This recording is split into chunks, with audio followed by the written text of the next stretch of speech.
women aren't going to get down on their knees and say, oh, please pick me. Oh, please. They're not going to do that. No, they're not going to do that, guys. And you don't want them to do that. This should be a healthy, regular relationship. You're not here to rescue anybody. No one's here to rescue you. This is just a nice thing. So keep all that in mind.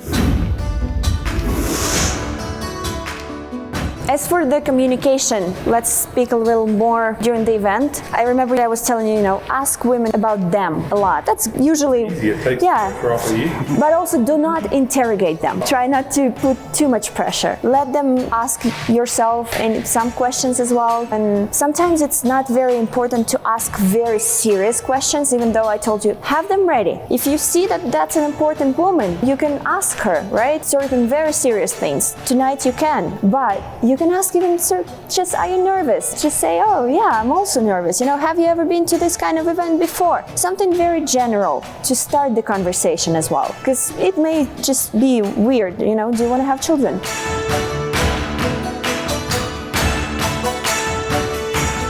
A woman come to me because this guy was at the table and had just met, right?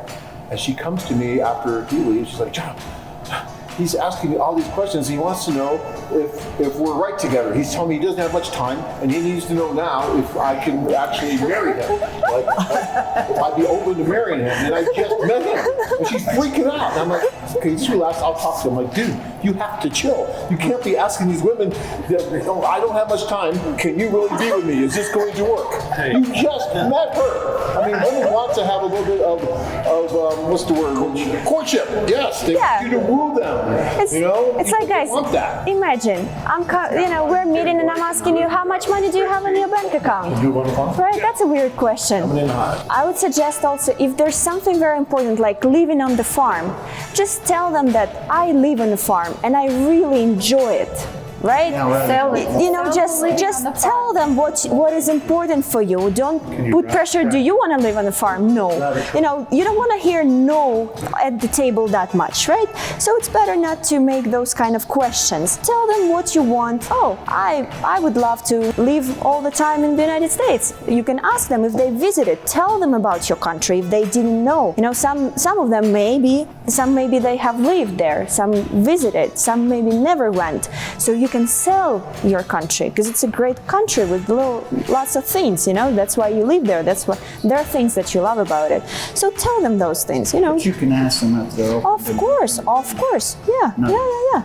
With the time, but just to start the conversation, it's better with something very, light, very casual, not asking, very personal things. A couple of things, you girls, are you coming from work? Or, how was your day today? What do you think about the venue? Do you like it here? All these things.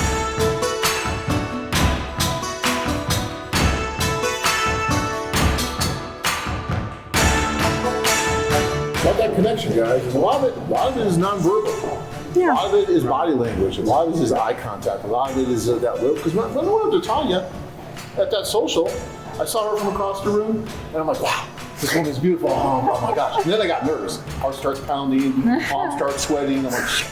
I'm really nervous, and so I got a bottle of champagne, and I walked over to Tanya's table. There's hopefully that happens. Women there, and I'm like, I think we can pass. Hi, I'm glad you came. Glad you came. Got the time. Oh, I'm so glad you came. And I gave her a little champagne, and she just looks at me. She goes, I just came because I had a bad day at work, and then she started to get a little more open. It was funny because she was also, and this is something too, because some of you guys don't like women who smoke. Well, she was actually smoking a cigarette when I first met her. So I said, oh, you smoke?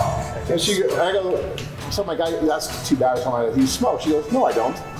I'm like, well, that's good. I'm glad you don't smoke. She goes, yeah. Okay.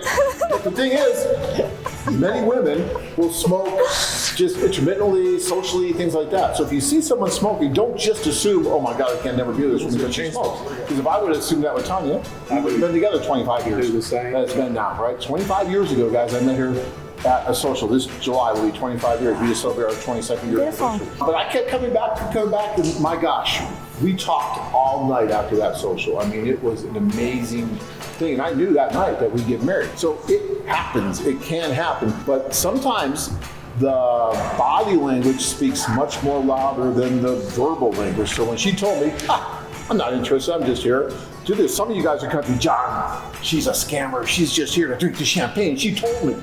Not like, is she breathing? Because if she's breathing, she's fair game, and you need to make her change that, and you need to make something happen, right? Because if she told you that, that doesn't necessarily mean that's the truth. Women aren't going to get down on their knees and say, oh, please pick me. Oh, please. They're not going to do that. No, they're not going to do that, guys. And you don't want them to do that. You want this to be a dance. You want this to be, a courtship. And have all that. This should be a healthy, regular relationship. You're not here to rescue anybody. No one's here to rescue you. This is just a nice thing. So keep all that in mind. Searching for that one special woman to complete your life? Check out our website at china-brides.com. If you enjoyed this video, be sure to give us a thumbs up and subscribe to our channel. Then click on the notice bell to get notified every time we add something new.